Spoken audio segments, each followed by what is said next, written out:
Hey guys, this is kind of an unexpected video, and I'm kind of stupid because I started taking the fan apart and didn't even think about the video till I'm already halfway.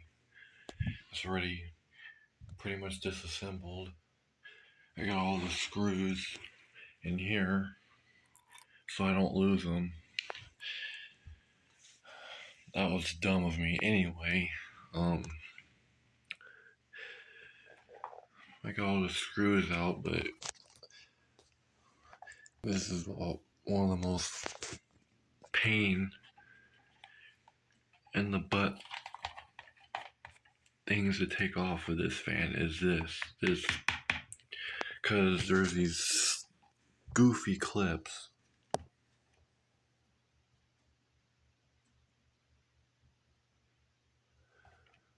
I don't know what Holmes was thinking about when they decided, hey, let's put these clips on there, but it's ridiculous. So now I gotta try to...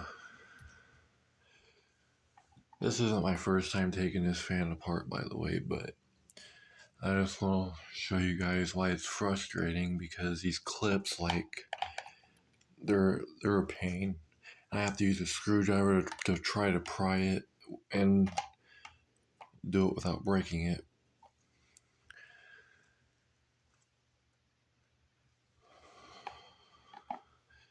But I'm going to make videos of disassembling, and I might have to do this off camera because this, like I said, this is kind of a pain in the butt. So stay tuned for a part 2. I also need to oil the bearings a bit,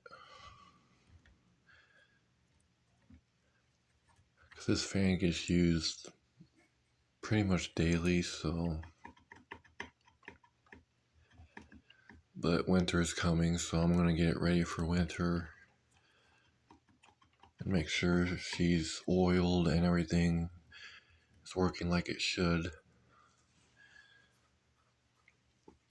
Anyway, there will be a part 2 to this video. Stay tuned. I hope everyone has a nice day. See you in the next video.